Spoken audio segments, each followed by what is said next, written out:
Nais ng babaeng ito na makalaya sa kontrol ng kanyang mayamang asawa, kaya sinadya niyang kunan ang sarili ng mapang-akit na larawan. Pagkatapos ay nagpanggap siyang kidnapper at ipinadala niya ang larawan sa kanyang asawa, habang kinukutya ito na hindi nito kilala ng lubos ang sariling asawa. Ikinagalit ito ng kanyang asawa, ngunit sa halip na hiwalayan siya, ay biglang nagbago ang pakikitungo nito sa kanya. Si Baek Seon ang pinakabatang naging presidential spokesperson. Nagmula siya sa isang makapangyarihang pamilya. Guwapo at napakatalino. Kahit saan man siya magpunta, hindi maalis ang tingin ng mga babae sa kanya. Para sa iba, siya ay isang maimpluwensyang tao sa larangan ng politika, ngunit para sa kanyang asawang si Hong Hee-ju, siya ay isang ipokrito. Kung hindi lang siya naging pipi ilang taon na ang nakararaan dahil sa isang aksidente, nailantad na sana niya sa publiko ang tunay na kulay nito. 3 taon na ang nakararaan ay sapilitang ipinakasal si Hee-ju kay Baek Seon. Sa araw ng kanilang kasal, kabadong naghihintay si Hee-ju kay Baek Seon, ngunit inutusan siya nitong hubarin ang kanyang mga alahas at damit pangkasal, dahil isa lamang siyang substitute bride. Pagkatapos ay pinapirmahan nito sa kanya ang isang kontrata, na nagsasaad na hindi niya pwedeng ipaalam kahit kanino, na siya ang asawa nito, at hindi rin siya pwedeng humingi ng diborsyo.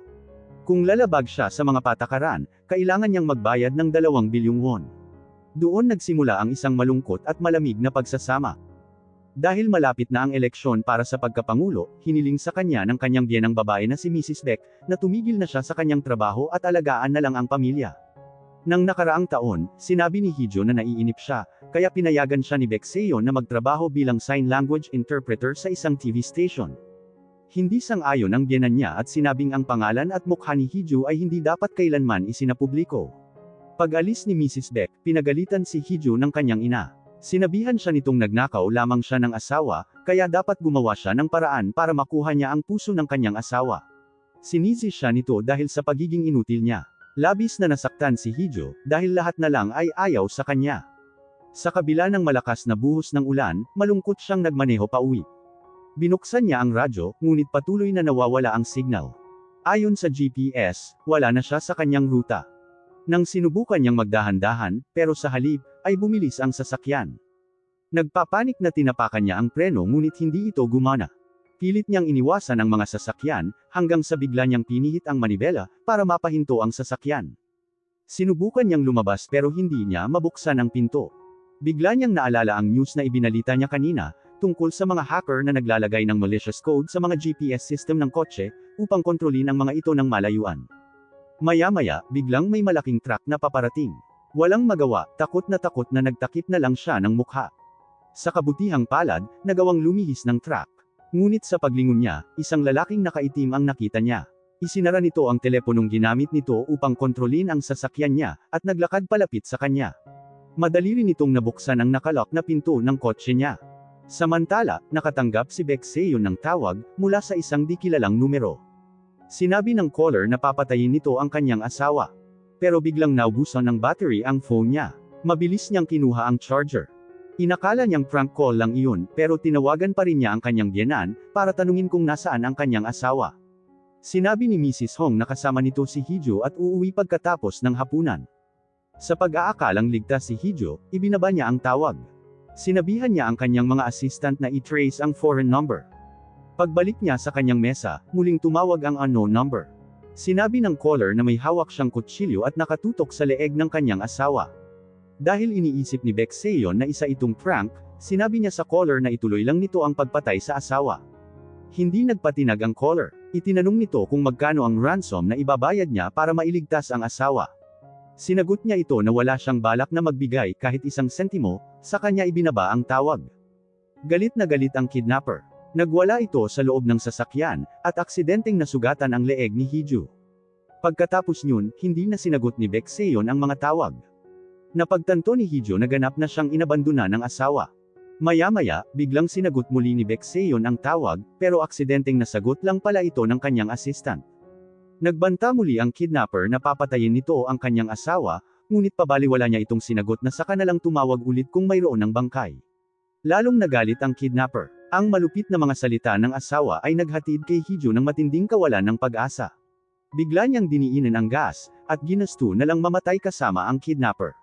Nakita ng kidnapper ang kanyang plano at sinubukang pigilan ang manibela, hanggang sa nawala sa kontrol ang sasakyan. Habang pauwi, tinanong ni Baek Seon ang kaibigan niyang reporter upang i-trace ang foreign number. Kahit na prank call lang iyon, masama ang kutob niya dito. Tensyonado at mabilis siyang nagmaneho pauwi. Nawalang bigla ang palagi niyang pagiging kalmado. Pagdating ng bahay, naabutan niyang nagluluto si Hee-ju. Nakahinga siya ng maluwag, ngunit nagkunwari siyang walang pakialam, at sinabihan ang asawa ng, buhay ka pa pala. Galit na galit si Hee-ju at hindi siya pinansin. Nagtaka si Baek Seon kung bakit gutom na naman siya kahit katatapos lang ng hapunan. Bigla siyang nakatanggap ng tawag mula sa kanyang assistant, at sinabing ang foreign number ay gumamit ng espesyal na paraan, upang itago ang lokasyon nito. Matetrace lang nila ito habang gamit ito sa pagtawag. Nagpahanap si Baek Seon ng mga mapagkakatiwalaang tao, para protektahan ang kanyang asawa. Bigla niyang naalala ang party sa British Embassy na nangangailangan ng sign language interpreter. Nagpasya siyang isama si Hee-ju para maprotektahan ang asawa. Bumalik si Hee-ju sa kanyang silid at nabasa ang text ng ina, na nagtatanong kung nasaan siya ngayong gabi, dahil tinawagan ito ng kanyang asawa. Napagtanto niya na inakala ni Baek Seon na naghapunan siya sa bahay ng kanyang ina. Gayunpaman, nanatiling masama ang loob niya. Pagkatapos ay tinawagan siya ng kanyang ina para pagalitan dahil hindi siya nagpunta sa ospital, at binalaan siya nito na alagaan ang kanyang kalusugan, at magbuntis na sa lalong madaling panahon. Kinabukasan, sumama si Hee-ju sa kanyang asawa sa pagtitipon bilang sign language interpreter para sa asawa ng ambasador. Inakala ng ambasador na siya ang asawa ni Baek Seon. Ipinaliwanag niya na siya lang ang interpreter na dinala nito. Nagtaka ang ambasador kung bakit hindi niya nakikita ang asawa ni Baek Seon sa mga opisyal na pagtitipon. Ipinaliwanag niya na dahil sa kanyang posisyon, marami siyang nakakalaban na maaaring umatake sa kanya, kaya ayaw niyang malantad ang kanyang asawa sa panganib. Pinuri siya ng ambasador bilang isang hopeless romantic, ngunit para kay Hee-ju, siya ay mapagkunwari at hindi ito naniniwala sa kanyang mga salita. Nang gabing iyon, uminom siya ng marami, ngunit pinagalitan siya ng asawa. Galit na sinagot at minura niya ito gamit ang sign language. Bagamat hindi nakakaintindi ng sign language si Baek Seon, pakiramdam niya ay minumura siya nito. Magkagalit silang naghiwalay. Hindi nagtagal, nakatanggap muli ng tawag si Baek Seon mula sa kidnapper. Alam nito ang eksaktong lokasyon niya. Nakita niya ang isang kahinahinalang lalaki na may kausap sa telepono. Hinabol niya ang lalaki hanggang sa loob ng banyo, ngunit napagtanto niyang nagkamali siya.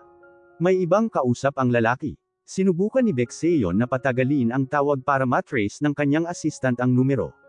Pagkatapos ay may sinabi ang kidnapper na ikinagulat niya.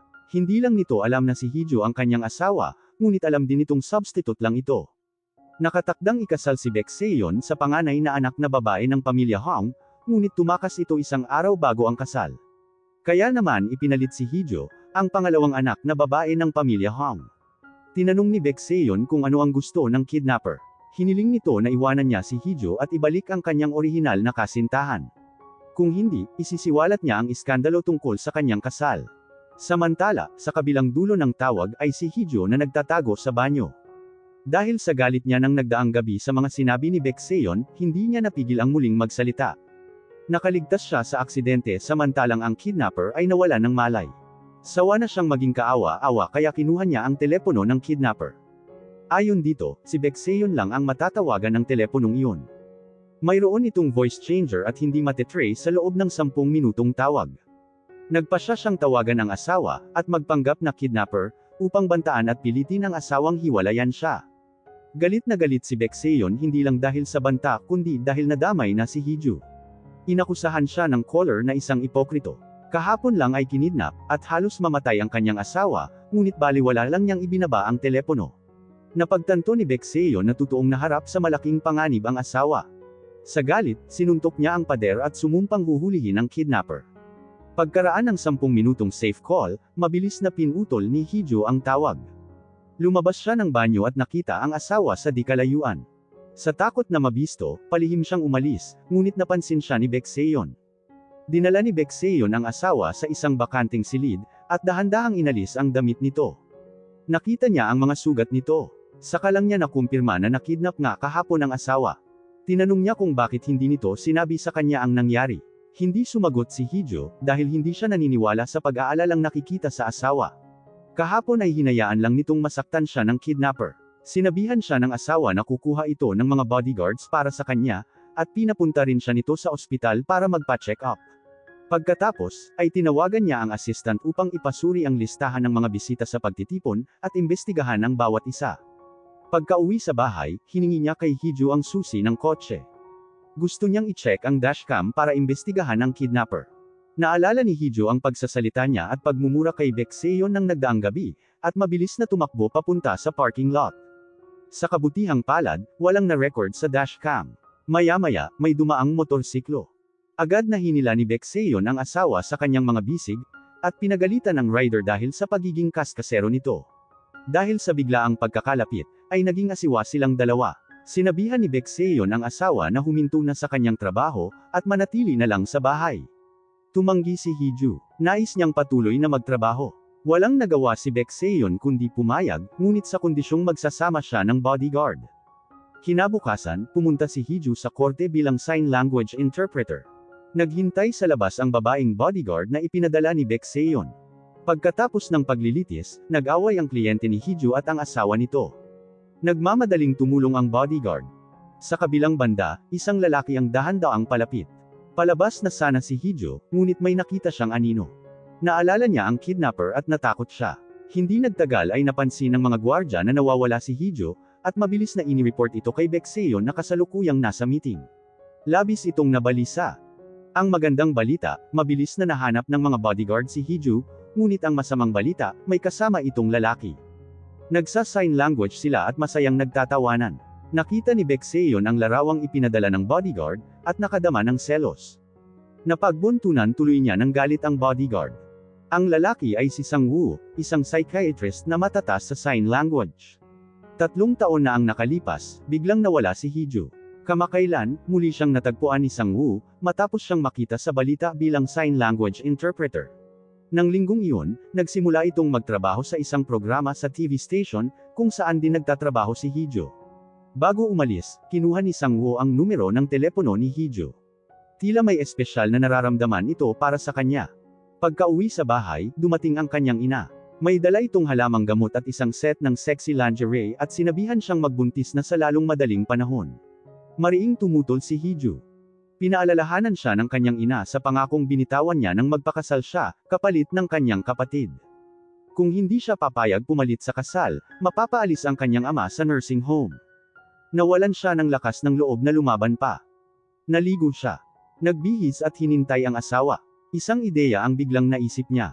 Kinuha niya ang espesyal na telepono, at tinawagan si Baek Se-yeon. Sinabihan niya itong bayaran siya ng 2 bilyong won o sumang-ayon sa isang diborsyo. Sinubukan ni Baek Se-yeon na alamin ang impormasyon ng kidnapper. Binalaan siya ng caller na hindi niya ito maiisahan. Pagkatapos ay kinuha na ni Hee-ju ng sexing larawan ang kanyang hita, at ipinadala sa asawa. Nagbanta siya na kapag hindi ito pumayag, ay gagamitin niya ang larawan para gumawa ng iskandalo tungkol sa kanyang asawa. Galit na galit si Baek Se-yeon, ngunit dahil hindi niya matrace ang kinaroroonan ng kidnapper, umuwi siya kaagad, upang tingnan kung ang kanyang asawa nga ang nasa litrato. Nang marinig ni Hee-ju ang pagdating ng asawa, natakot siya at binalot ang sarili sa kumot. Sinubukan ni Baek Se-yeon na tanggalin ang kumot.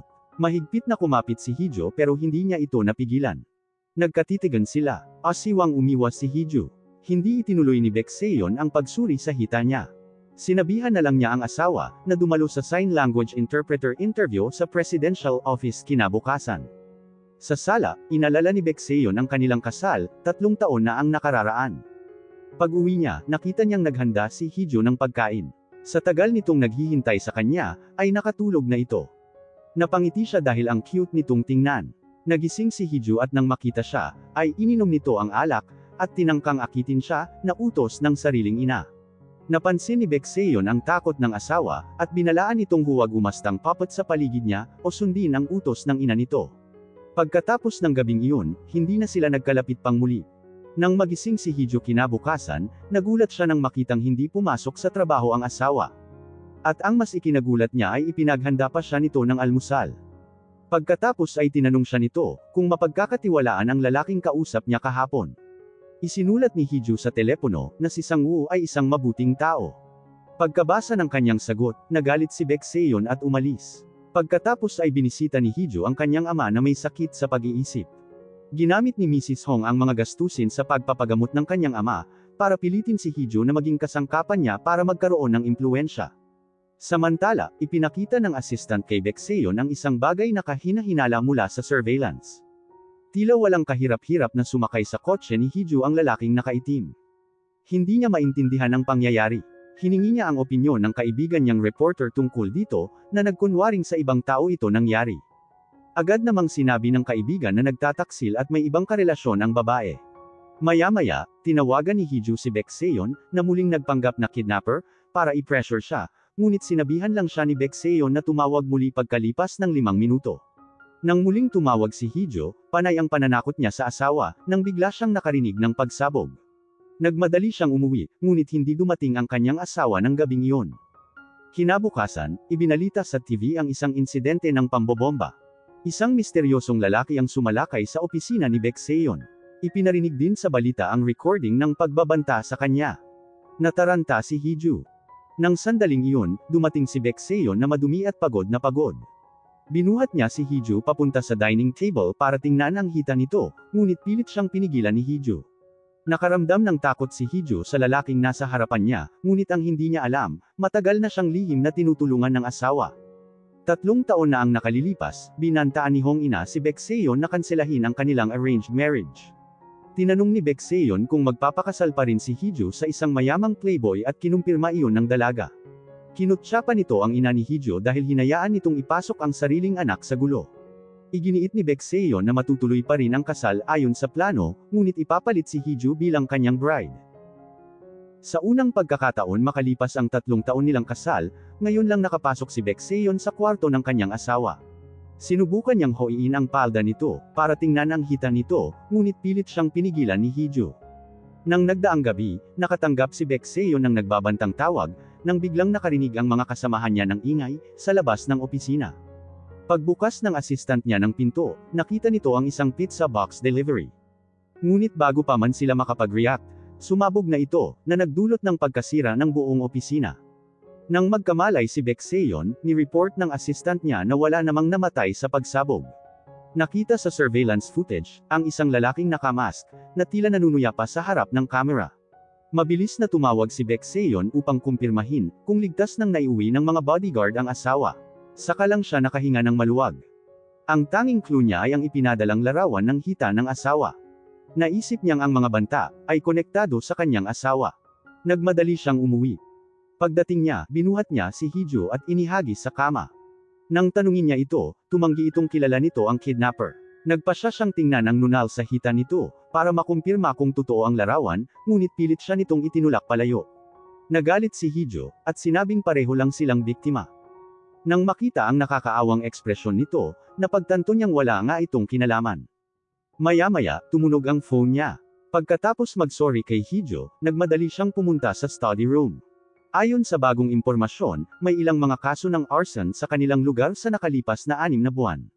Hinala ni Baekseon na ginaya lang ito ng salarin, para iligaw ang pulisya. Naniniwala rin siyang may kasabwat ang umatake, dahil hindi maaaring magtanim ng bomba at tumawag ng sabay ang isang tao.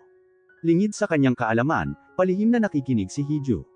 Pagkatapos ng tawag, kinuha niya ang telepono ng asawa para inspeksyonin, dahil pinaghihinalaan niyang nahak ito.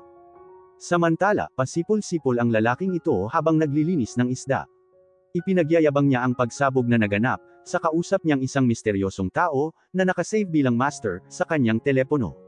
Sa kabilang banda, abala si Baekseon sa pagtingin sa chat history ni Hee-ju kay Sang-woo.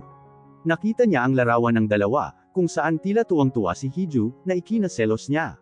Nakita rin niyang may plano silang magkita ng gabing iyon. Samantala, nakipag-meeting si Sang-woo sa team, para sa kanilang mystery TV show. Ibinahagi ni Sang-woo ang isang pangyayari sa buhay niya, na hanggang ngayon ay hindi pa nalulutas. Nangyari ito sa bahay ampunan na kinalakihan niya. 20 taon na ang nakalilipas, ang ampunan ay nasa isang nayon, na may malaking mansyon. Isang araw, aksidenteng napadpad si Sang-woo sa mansyon, at nakilala ang isang batang lalaki, na nagbabakasyon doon. Masaya silang naglaro ngunit kalaunan, isang nakakatakot na pangyayari ang nakita ni Sang-woo, at takot na takot siyang nagtatakbo upang tumakas. Na-curious ang lahat kung ano ang kanyang nakita, ngunit tapos na ang working hours at hindi na niya itinuloy ang kwento. Umalis na si Sang-woo, dahil maghahapunan siya kasama si Hee-ju. Nagkataon naman, dumating din si Yuri sa parehong restaurant. Magkikita daw sila doon ng kanyang idolo, na si Baek Seon.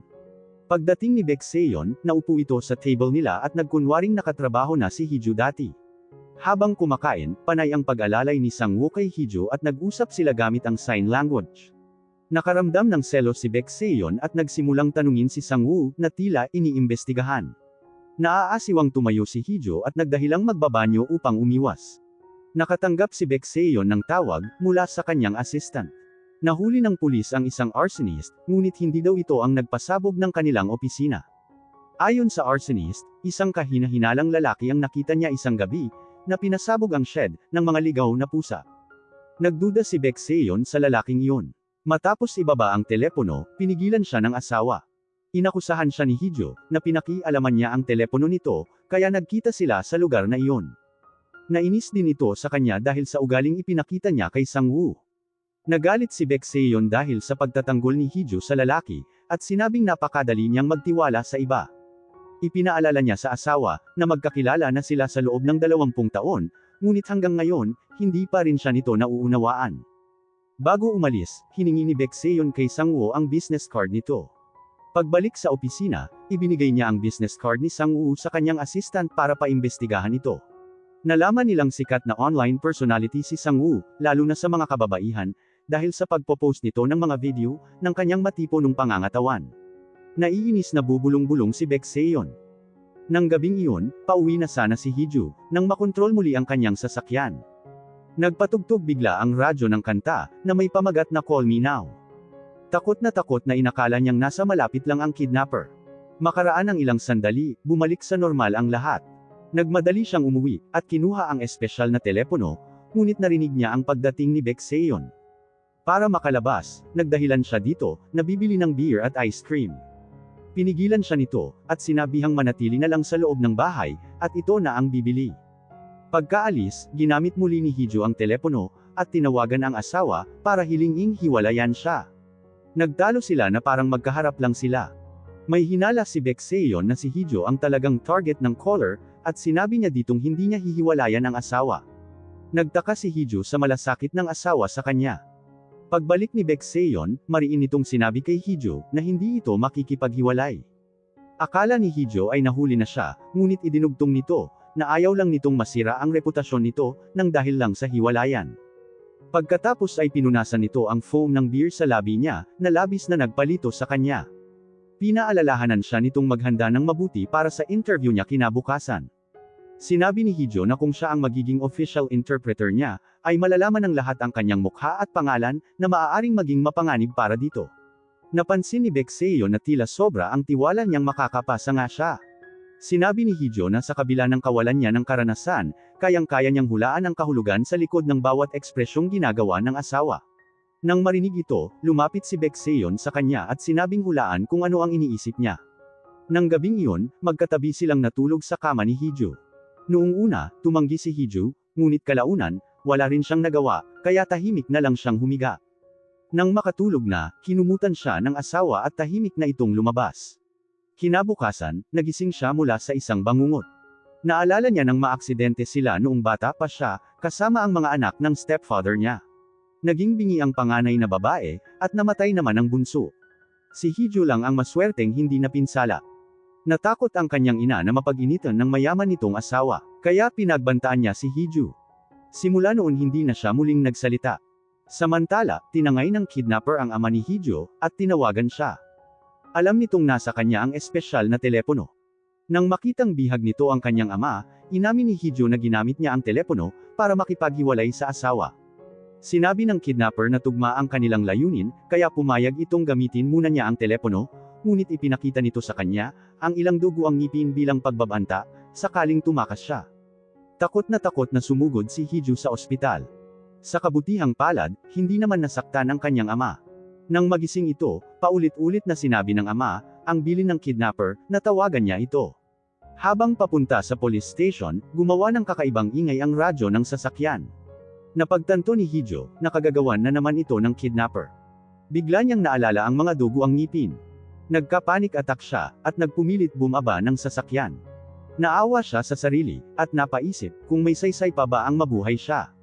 Maya-maya, hinawi ng mga pulis ang daan. Bumaba si Baek Seon sa sasakyan nito, at naglakad papunta sa kanya.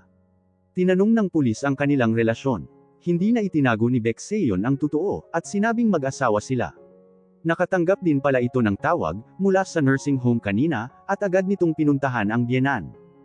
Inalalayan niya ang asawa, at hiniling sa dalawang pulis na ilihim ang nalaman nila. Pagkasakay ng kotse, ipinaliwanag ni Baek Seon, na iniwan niya ang contact number niya sa nursing home, para tawagan siya kung may problema.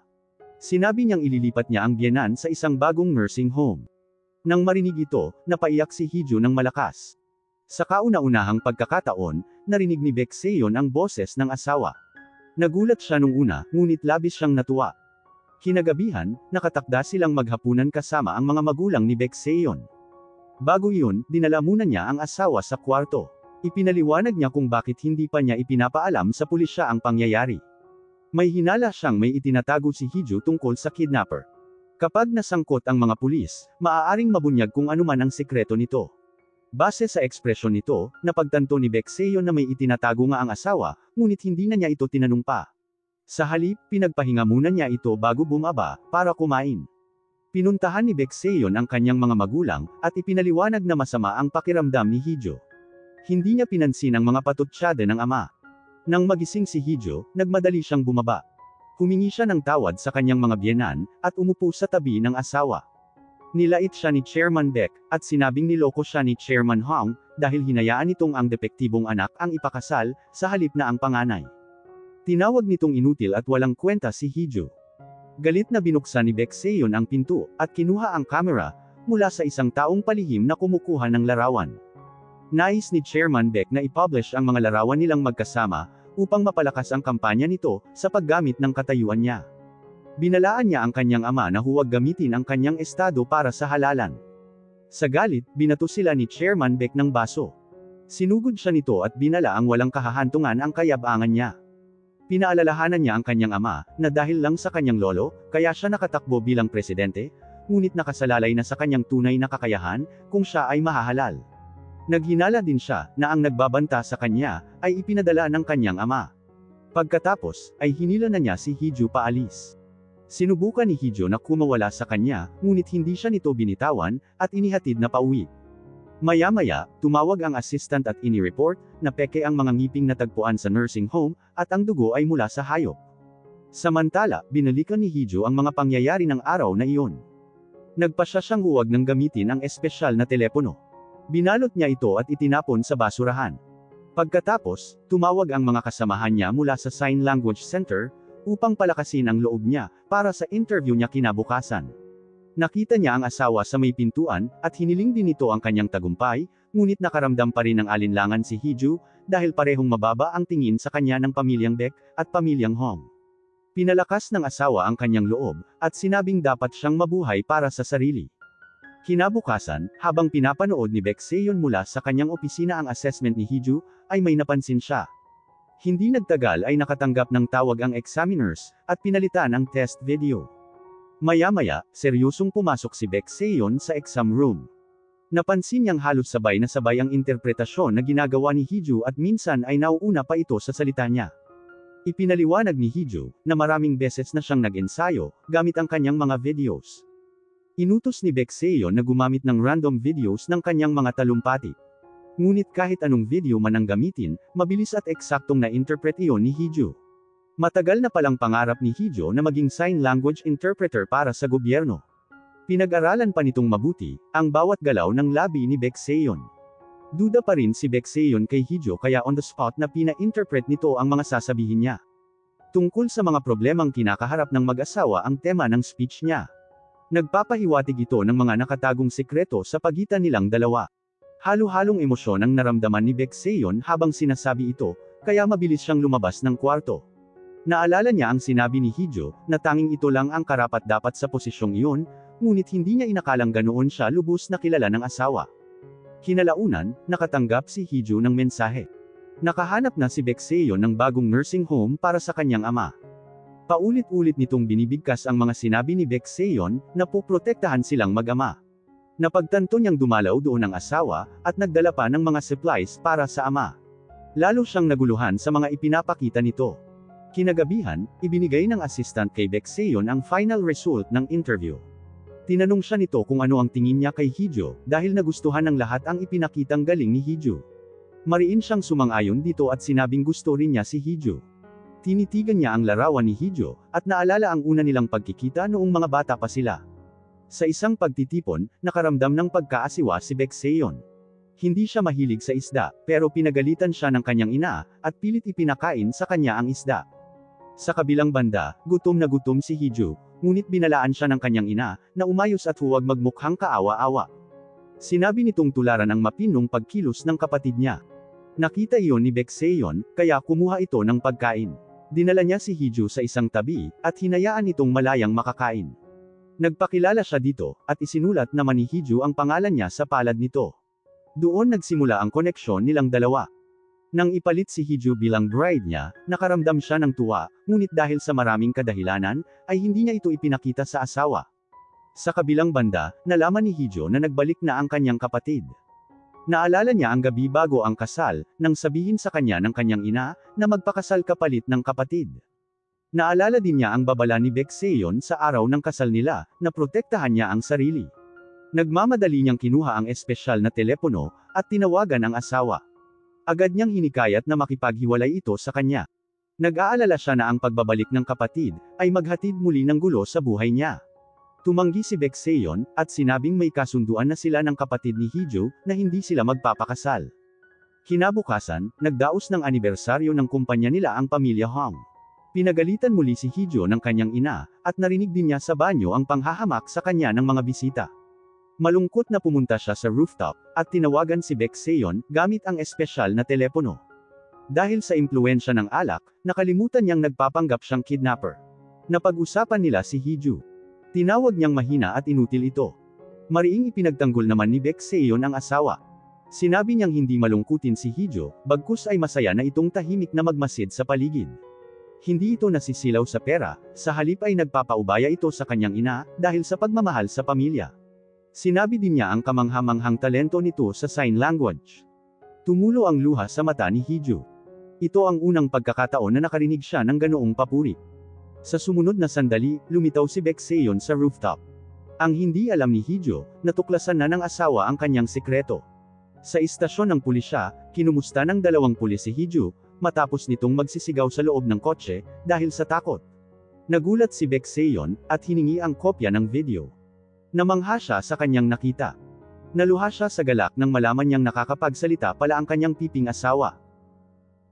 Matapos matuklas ang nakakapagsalita si Heeju, nagpa siya si Baekseon na tanungin ang biyenan tungkol sa asawa. Ngunit narinig niyang pinapagalitan nito si Heeju. Nagsimula siyang maghinala, na hindi nagsasalita si Heeju, dahil sa mga pagbabanta ni Mrs. Hong.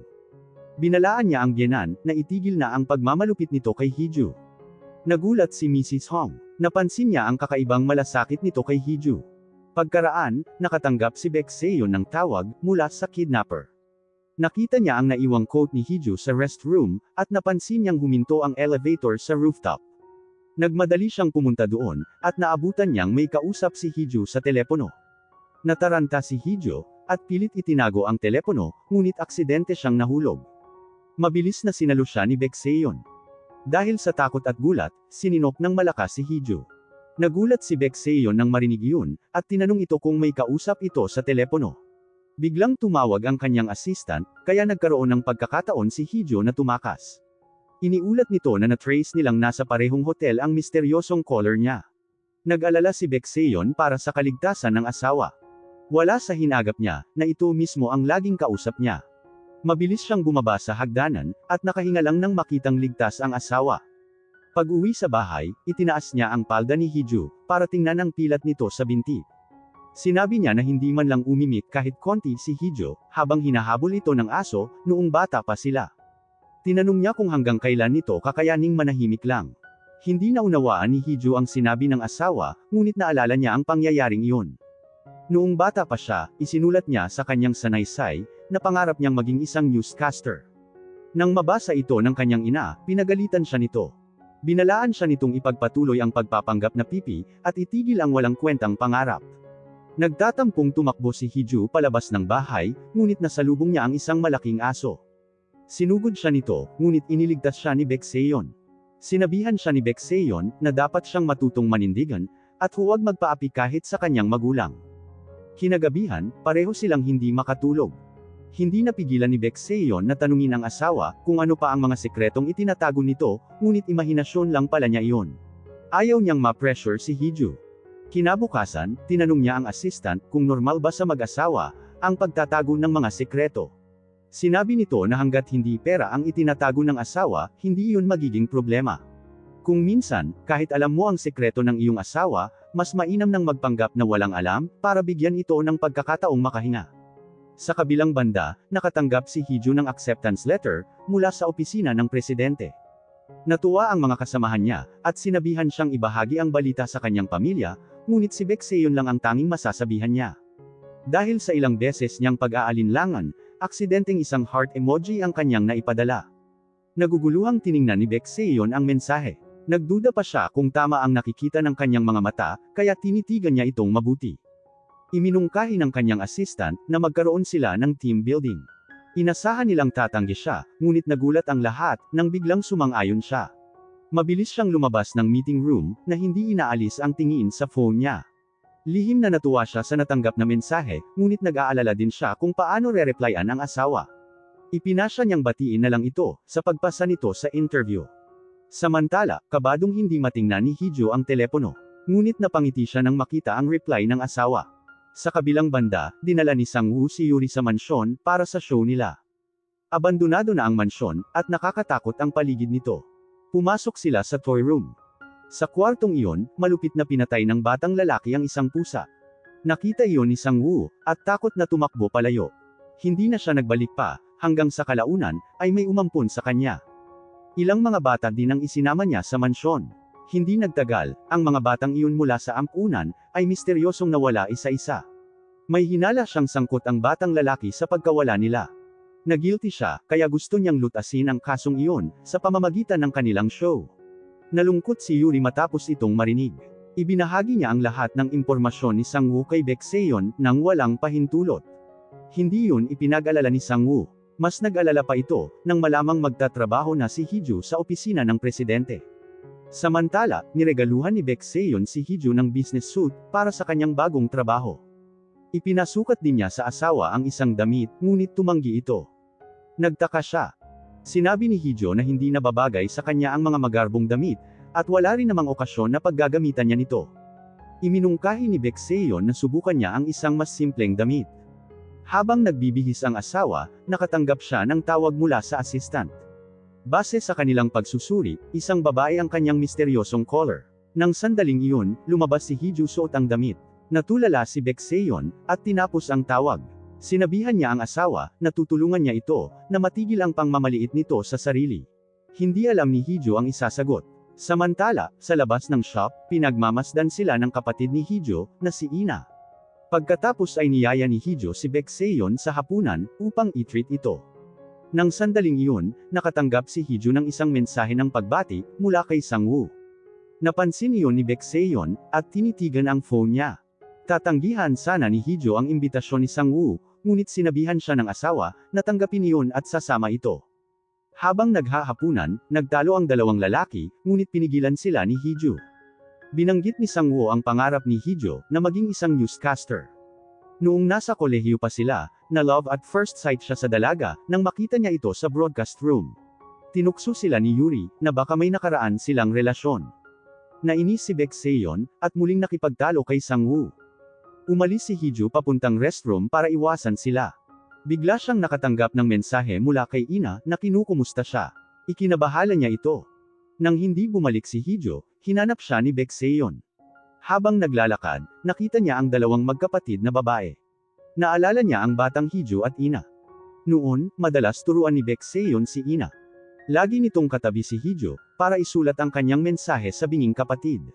Dahil mabait si Hee-ju, ang mga marahas niyang salita ay ginagawa nitong malumanay, para hindi masaktan ang kapatid. Maya-maya, tinawagan siyang muli ng misteryosong caller. Ibinahagi ni Baek Seon ang kanyang hula sa pagiging pipi ng asawa. Ilang taon na ang nakalilipas, namatay ang anak ni Chairman Hong sa isang aksidente. Nawalan naman ng pandinig ang kanyang anak na babae, samantalang walang pinsala kay Hee-ju. Maaaring natakot si Mrs. Hong na masisi, kaya pinilit nitong magpanggap si Hee-ju na hindi nakakapagsalita. Nagulat si Hee-ju na nahulaan nito iyon, ngunit nagtaka rin siya kung bakit labis itong nag-aalala sa kanya. Maya-maya, biglang may humahagibis na sasakyan patungo kay Baekseon. Naisigaw ni Hee-ju ang pangalan ng asawa, at itinulak ito para iligtas. Matapos gamutin ang sugat ni Hee-ju, maingat na tinanong ni Baekseon kung nagsalita ba siya kanina. Nang muli niya itong itinanggi, hinimok siya nito na huwag siyang matakot na ipakita ang totoo niyang pagkatao. Kinabukasan, opisyal nang nagsimula si Hee-ju sa trabaho. Ginawang dahilan ni Baekseon ang trabaho para magkaroon siya ng private lesson ng sign language kay Hee-ju. Dahil dito, nagkaroon sila ng pagkakataong magkasama ng matagal. Kinagabihan, nagkaroon ng team dinner para salubungin ang mga bagong empleyado. Ipinakita rin ni Baekseon ang kanyang friendly side. Habang nasa restroom, naalala ni Hee-ju ang tawag ng kidnapper kahapon. Ang sasakyang muntik ng makasagasa sa asawa, ay minamaneho pala nito. Binalaan siya nito, na madaliin ang pakikipaghiwalay, kung hindi, ay isisiwalat nito ang kanyang tunay na pagkatao. Nabalisa si Hee-ju, hindi siya sigurado, kung dapat niyang sabihin ang totoo sa asawa. Samantala, natapos ng ayusin ng team ang audio at tanggalin ang voice changer dito. Pinakinggan iyon ni Baekseon, at napagtantong parang katulad iyon ng boses ng asawa. Hiniling niya sa assistant na ikumpara ang recording, sa dashcam audio na nakuha niya. Nang gabing iyon, nalasing si Baekseon. Inalalayan ni Hee-ju ang asawa, ngunit natumbo sila at aksidenteng nahalikan niya ito. Nablangko ang isip ni Hee-ju. Nakatulog na si Baekseon, kaya hindi na niya napansin ang mensahe mula sa assistant, na nagsasabing 99.9% match ang dalawang boses. Kinaumagahan, nagising si Baekseon na nangangalay ang mga braso. Paglingon niya, nakita niya si Hee-ju na payapang natutulog sa kanyang braso. Maingat siyang kumilos para hindi ito magising, ngunit biglang nagdilat ito ng mga mata. Napapahiyang mabilis silang bumangon. Kahit 3 taon na silang kasal, iyon pa lang ang unang beses na maging malapit sila. Namula si Baekseon, ngunit wala siyang maalala sa nagdaang gabi. Hindi rin niya natandaang nagtapat siya ng nararamdaman sa asawa. Masayang-masaya si Hee-ju sa nalaman. Habang nag-aalmusal, sinubukang alamin ni Baekseon ang nangyari kagabi. Nahihiyang tinanong siya ni Hee-ju, kung nakahanda siyang malaman ang lahat. Habang kinakabahang naghihintay si Baekseon sa kasagutan niya, tumunog ang kanyang telepono. Noon niya nabasa ang mensahe ng assistant niya. Ang misteryosong caller pala niya ay si Hee-ju. Ayon sa pagsisiyasat ng kanyang team, nalaman nilang ang unang tawag, ang pambobomba, at ang insidente sa nursing home ay iba ang gumawa, at tila walang kinalaman si Hee-ju. Nanlulumong hindi siya makapaniwala. Naisip niya ang mga pagbabantang natanggap ng nagdaang mga araw, at hindi na siya nakapagpigil pa. Sa kanilang sign language class, pinalitan ng galit na si Baekseon ang nilalaman ng aralin. Pinilit niyang matutunan kung paano sabihin ng, pinapatawad ko ang iyong mga kasalanan. Ngunit makalipas ang ilang pagtatangka, nawalan na siya ng pasensya. Hindi madali ang pagpapatawad. Kinuha ni Baekseon ang mga gamit at nagmamadaling umalis. Biglang may nahulog na papel. Naglalaman iyon ng mga sign language na gustong ituro sa kanya ni Hee-ju. Sa kabilang banda, malungkot na umiinom si Mrs. Baek. 20 taon na ang nakararaan, ikinulong niya ang kanyang anak sa mansyong iyon dahil sa kagustuhan ng kanyang biyenan, ngunit hindi pa rin niya iyon makalimutan. Samantala, nakatanggap muli ng mensahe si Hee-ju mula sa kapatid. Hindi na niya ito maiiwasan pa, kaya nakipagkita na siya dito. Maayos na ngayon ang pandinig ni Ina, matapos nitong magpa-opera. Sinabihan niya si Hee-ju na itigil na ang pagpapanggap na pipi. Alam pala nito noon pa ang totoo. Gusto lang nito ng makakaramay sa kamalasang sinapit nito, kaya hinayaan nito ang pagpapanggap ng kapatid. Hindi matanggap ni Hee-ju ang paliwanag na ito, at galit siyang umalis. Nakokonsensyang nagpadala muli ng mensahe si Ina sa kanya. Nang gabing palang tinakasan nito ang kasal, si Baekseon mismo ang pumili sa kanya bilang kapalit na bride. Nakaramdam siyang muli ng pagkalito sa tunay na motibo ng kanyang asawa. Samantala, hinalughog ni Baekseon ang kwarto ni Hee-ju sa kagustuhang makahanap ng mga ebidensya. Pagdating ni Hee-ju, nakita niyang bukas ang ilaw sa kwarto niya at nagmamadaling pumasok. Nagdahilan si Baekseon at sinabing hinahanap niya lang ang kanyang telepono. Tinawagan ni Hee-ju ang kanyang numero at tumunog iyon sa labas.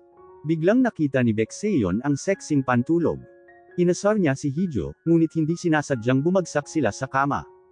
Ipinaalala ng eksenang iyon, ang di sinasadyang halik kagabi. Nahihiyang itinulak niya si Hijo, at mabilis na lumabas. Alas 10 ng gabi, muling tumawag ang misteryosong caller. Dahil alam na ni Baek Seon na si Hijo ang tumatawag, iminungkahi niya na magpalitan sila ng mga katanungan para sa isa't isa, at dapat sumagot ng tapat. Dahil dito, nawala ang mga pagdududa ni Hijo. Simula pagkabata, palaging binabangungot si Baek Seon at hindi makatulog sa gabi, kaya madalas siyang lumabas para mamasyal. Sa tuwing nakikita niya si Hijo na matyagang nag-aaral ng sign language, kumakalma ang pakiramdam niya. Alam ni Baek Seon na hindi tunay na anak ni Chairman Hong si Hijo. Para tulungan itong makatakas sa masalimuot na buhay, pinili niya itong maging asawa. Hindi niya alam kung ano ang iniisip ni Hijo, kaya pinigilan niyang mapalapit sa asawa. Dahil dito, lalo lamang naging malungkot si Hijo. Kaya ngayon, nagpasya siyang gawin ang lahat para mapalapit sa asawa. Kinabukasan, nag-order siya ng mga lunchbox para sa lahat. Ang mga pagkain sa loob ay puro hugis puso. Nagselos siya nang makitang tumabi kay Hijo ang lalaking kasamahan. Ginamit niyang dahilan ng car sickness para paalisin ang lalaki. Nagtaka si Hijo sa mga kilos niya. Samantala, tumanggi ang producer na ipalabas ang kwento ni Sang-woo sa show, dahil marami pang kulang na impormasyon dito. Kinailangan nilang pumunta sa ampunan upang kumalap ng mga impormasyon.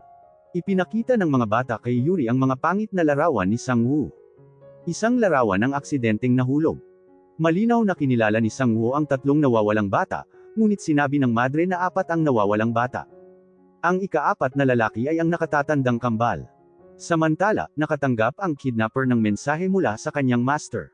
Walang kamalay-malay si Baek Seon sa nakaambang panganib. Nagsimula na ang kanilang event. Nagboluntaryo si Baek Seon na makapareha si Hijo. Nagpakitang gilas naman si Hijo sa mga palaro.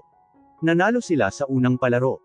Dahil sa kanilang teamwork, nanalo din sila sa sumunod pa. Sa sobrang saya, binuhat ni Baek Seon ang kanyang asawa. Gulat na gulat ang mga kasamahan nila. Dahil siya ang panalo, ang piniling premyo ni Baek Seon ay ang makuhanan silang dalawa ni Hijo ng larawan na magkasama. Pagkatapos, sinimulan na nilang mag-hike. Habang nasa daan, inalalayan ni Baek Seon si Hijo. Sa pag-aalalang malamigan siya, ipinasuot niya dito ang jacket niya.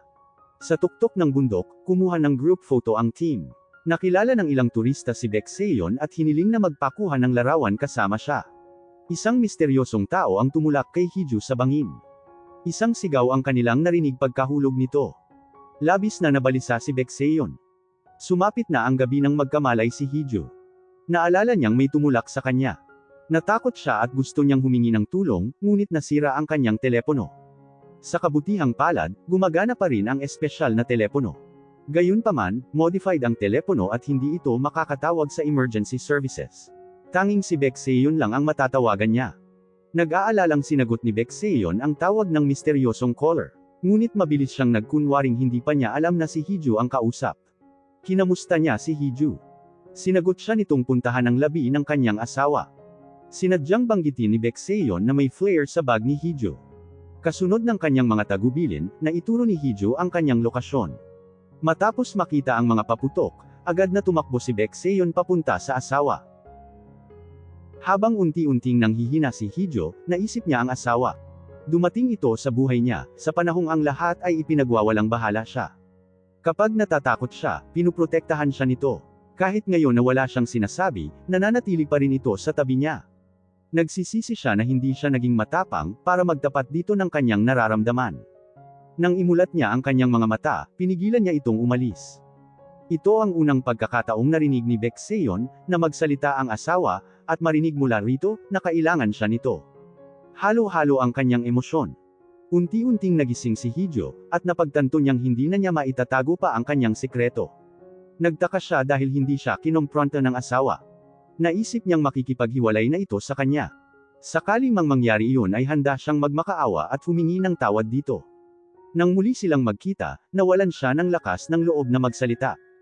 Nang mapansin ni Baek Seon ang pananahimik ng asawa, pinanatag niya ang loob nito, at sinabing alam na niyang nakakapagsalita ito, pero inilihim niyang alam na rin niya na ito ang misteryosong caller niya. Sa halip, gumawa pa siya ng mga dahilan para pagtakpan ito. Nang subukang umamin ni Hijo, pinigilan niya ito.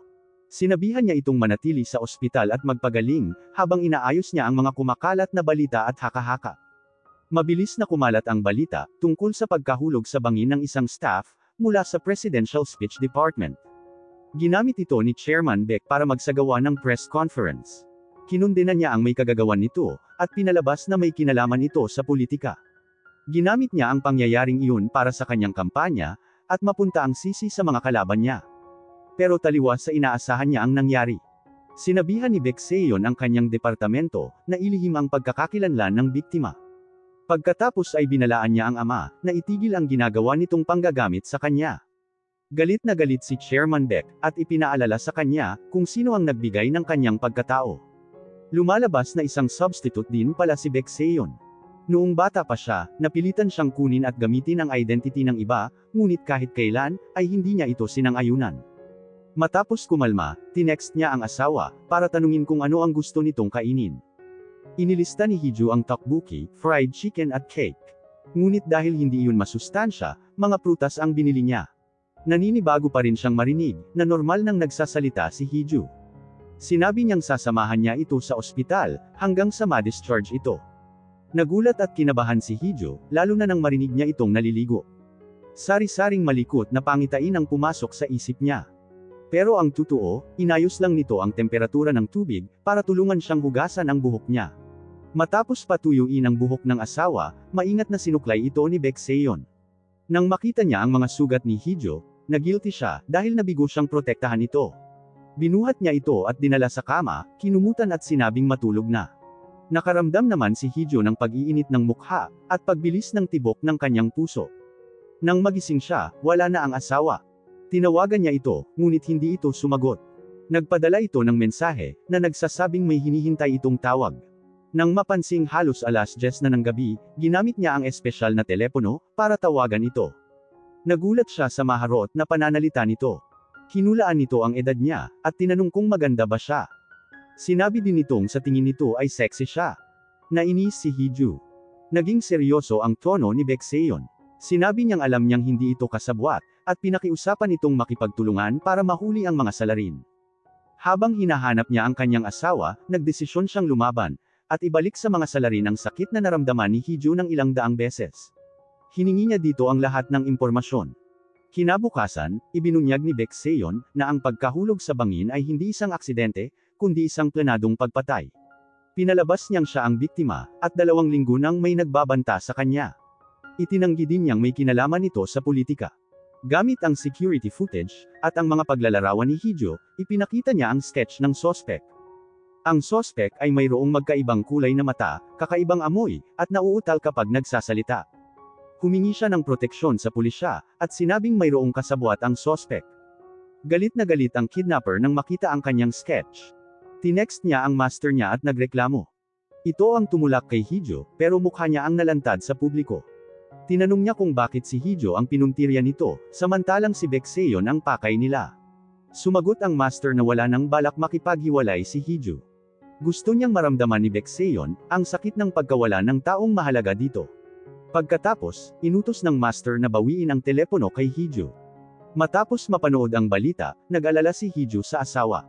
Nakatanggap siya ng text mula sa kidnapper, na nagsasabing parating na ito para bawiin ang telepono. Nang marinig niyang bumukas ang pinto, dali-dali niya itong pinigilan.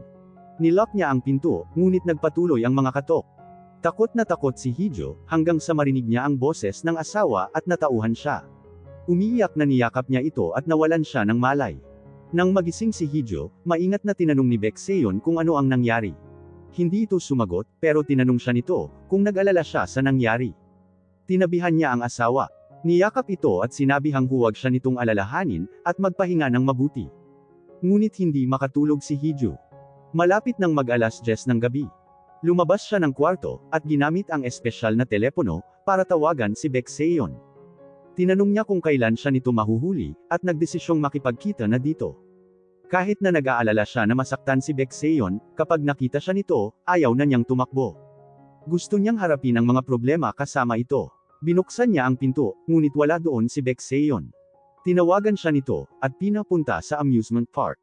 Noong bata pa siya, naaksidente siya kasama ang mga kapatid, habang papunta sa amusement park. Pagkatapos noon, naging bawal na salita ang amusement park sa kanyang pamilya. Hindi agad nagpakita si Beck Seiyon. Sa halip, sinabihan niya si Hee-ju na sumakay sa carousel at kumain ng ice cream. Hanggang sa pinapunta niya si Hiju sa tower, at doon sila nagkita. Doon natuklasan ni Hiju, na matagal nang alam ni Baekseon ang lahat. Gayunpaman, mahal na mahal pa din siya nito. Pinili nito ang amusement park, dahil minsan nitong nakita ang iniingatan niyang larawan, kasama ang mga kapatid bago ang aksidente. Alam nitong gustong-gusto niya ang amusement park. Sa wakas, malaya at bukas na sila ngayong nakakapag-usap. Naisip ni Hiju kung gaano kalungkot ang dati nilang pamumuhay sa bahay na iyon. Hindi sila nag-uusap, walang eye contact, at natutulog pa sa magkaibang kwarto. Pero iba naman para kay Baekseon. Para sa kanya, araw-araw pagkatapos ng trabaho, ay uuwi siya sa bahay, na naroon ang kanyang pinakamamahal na asawa, at naghihintay sa kanya. Ang isiping iyon, ay naghahatid ng init sa kanyang puso. Maya-maya, nagseryoso si Baekseon. Isang mapanganib na plano ang nais niyang isakatuparan. Kailangan nilang maghintay ng tamang oras para sabihin ang iba pa niyang mga sikreto. Bigla niyang naalala ang tungkol sa sexing pantulog ni Hiju. Mabilis na tumayo si Hiju para pigilan siya. Hindi pa rin siya makapaniwala, na agad siyang tinanggap ng asawa, at pinatawad ang kanyang mga kasinungalingan. Niyakap ni Baekseon ang asawa. Hindi niya sigurado kung matatanggap nito ang kanyang tunay na pagkatao. Samantala, galit na galit ang kidnapper. Hindi lang telepono ang gusto niyang mabawi, kundi pati na rin ang lahat ng kung anong mayroon si Baekseon. Para maglabas ng galit, nagpadala siya kay Chairman Baek ng funeral wreath, sa kumpanya nito. Nakasulat doon ang mensaheng, "Alam ko kung ano ang ginawa ni Baekseon." Sa kabilang banda, nagising si Hiju. Pinuntahan niya ang asawa sa kwarto nito, ngunit hindi niya ito nakita. Tinawagan niya ito, ngunit disconnected ang numero nito. Umiyak siya at nagising mula sa isang bangungot. Para sa kanya, parang hindi totoo ang lahat ng mga nangyari kamakailan. Kinakabahang binuksan niya ang pinto ng kwarto ng asawa. Nakahinga siya ng maluwag, nang makitang natutulog pa ito. Maingat niyang hinawakan ang pisngi nito. Natarante siya nang bigla itong magmulat ng mga mata. Sinubukan niyang umalis, ngunit hinila siya nito sa kanyang tabi. Iyon ang unang day off ni Baekseon sa loob ng 3 taon. Ayaw niyang umalis sa tabi ng asawa, at tinanong ito kung may gusto itong gawin. Inamin ni Hiju na minsan ay ini-imagine niya, na normal silang namumuhay tulad ng iba. Nagpipiknik o naglalakad ng magkasama. Pagkarinig nito, ay niyakap siya ni Baekseon ng mahigpit. Isang tawag sa telepono ang pumutol ng sandaling iyon. Agad siyang pinapapunta sa opisina ng kanyang assistant na tila may problema. Pagdating ni Baekseon sa opisina, isang prank lang pala iyon ng kanyang assistant. Nais lang pala siya nitong pasiyahin at ipakita ang suporta sa ganitong paraan. Hindi alam ni Baekseon kung paano magre-react dito. Maya-maya, ini-report ng assistant niya, na nahanap na nito ang lokasyon ng magnanakaw. Agad niyang nakilala ang lugar. Samantala, nakatanggap si Hiju ng mensahe mula sa kidnapper. Sinabi nitong hindi pa niya kilala si Baekseon, kahit 1% ng pagkatao nito. Kasama sa mensahe ang isang video. Gusto niyang tawagan si Baekseon ngunit nagdalawang isip siya. Sa halip, pinuntahan niya si Sang-woo para magtanong tungkol sa kaso ng pagkawala ng mga bata sa ampunan. Samantala, dumating si Baekseon sa isang abandonadong mansyon. Pagpasok niya, may narinig siyang ingay mula sa ikalawang palapag. Isang projector ang nagpe-play ng parehong video na ipinadala ng kidnapper kay Hiju. Biglang lumitaw sa screen ang isang mensahe na nagsasabing, "Ikaw ang may kagagawan nito. Pinatay mo sila, Baekseon." Pagkatapos ay mabilis na bumalik sa isang variety show ang video. Sa ibaba ng video, napansin ni Baekseon ang isang balita, tungkol sa isang kaso ng mga nawawalang bata mula sa ampunan. Maya-maya, may narinig siyang dumating na sasakyan sa labas. Dumating si Sang-woo sa mansyon kasama si Hiju. Nagtataka siya kung bakit interesado si Hiju sa kaso. Nang hindi ito nagpaliwanag, binanggit niya dito na interesado rin si Baekseon. Dahil gabi na, iminungkahi niya na bukas na ito tingnan. Nakita sila ni Baekseon na paalis na. Tinatawagan si Hiju ng asawa, ngunit hindi niya ito sinagot, dahil kasama niya si Sang-woo. Sinabihan kasi siya nito, na magpanggap na hindi pa rin makapagsalita, hanggat hindi pa nahuhuli ang kidnapper. Nagulat siya nang sinabihan siya ni Sang-woo, na sagutin niya ang tawag. Alam pala nito na nakakapagsalita siya. Sunod-sunod na bumusina si Baekseon. Wala siyang tiwala kay Sang-woo, at nag-aalala siyang nasa panganib si Hiju. Nag-overtake siya, at hinarang ang sasakyan nila. Sinubukan ni Hiju na lumabas, ngunit pinigilan siya ni Sang-woo. Para kay Sang-woo, kaya hinala din ang mga kilos ni Baekseon. Gayunpaman, bumaba pa rin si Hiju sa sasakyan. Binalaan ni Baekseon si Sang-woo na layuan si Hiju. Tinanong ni Sang-woo kung ano ang karapatan niyang sabihin iyon. Naisip ni Baekseon, kung nagkataon lang ba, na nang nagpakita ito, ay kasabay na nagkaroon ng mga pagbabanta sa kanya. Kaya naman naghihinala siya dito. Pagkatapos ay tinanong niya si Heejo kung bakit nito kasama si Sang-woo. Ipinakita sa kanya ni Heejo ang mensahe ng kidnapper. Tinanong niya ito kung bakit hindi nito sinabi sa kanya at kung natatakot ba ito. Nanlumo siya nang sumagot si Heejo ng oo. Naisip niya kapag nalaman ng asawa ang totoo, hindi nito matatanggap ang kanyang tunay na pagkatao. Ipinaliwanag ni Heejo, na labis ang takot niya dati, na mabunyag ang kanyang pagpapanggap na kidnapper, at lagi niyang naiisipang tumakas. Kaya naman natatakot siya na baka tumakas din ang asawa, kapag nabunyag ang sekreto nito, kaya hindi niya ito matanong ng diretsyo. Sinabi niyang mas naiintindihan niya ang pakiramdam na iyon kaysa sa sinuman. Buong araw siyang hindi mapalagay, at natatakot na baka panaginip lang ang kaligayaang nararamdaman. Naantig ang damdamin ni Baekseon, at niyakap ang asawa. Sinabihan siya ni Heejo na huwag nang itago ang kanyang mga sekreto, dahil matatanggap nito ang kahit ano. Ngunit hindi pa rin niya kayang sabihin ang totoo.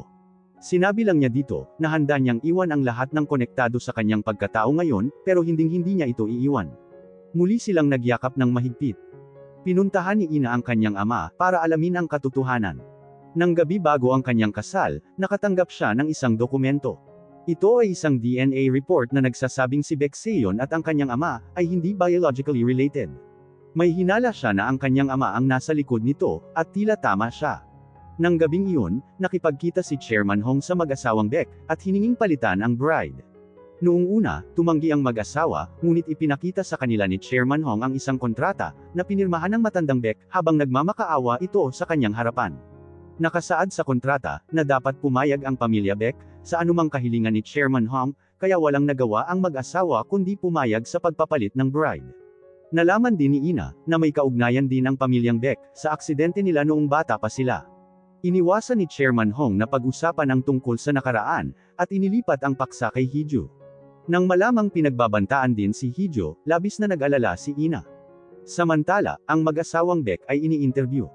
Sinabi dito ni Mrs. Baek na patuloy niyang puprotektahan si Baekseon gaya ng dati. Ilang taon na ang nakalilipas, dahil sa kakaibang pag-uugali ng kanyang anak, kinailangan niyang ikulong ito.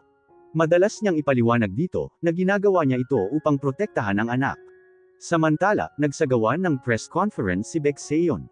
Ipinakita niya ang isang video na ipinadala ng kidnapper.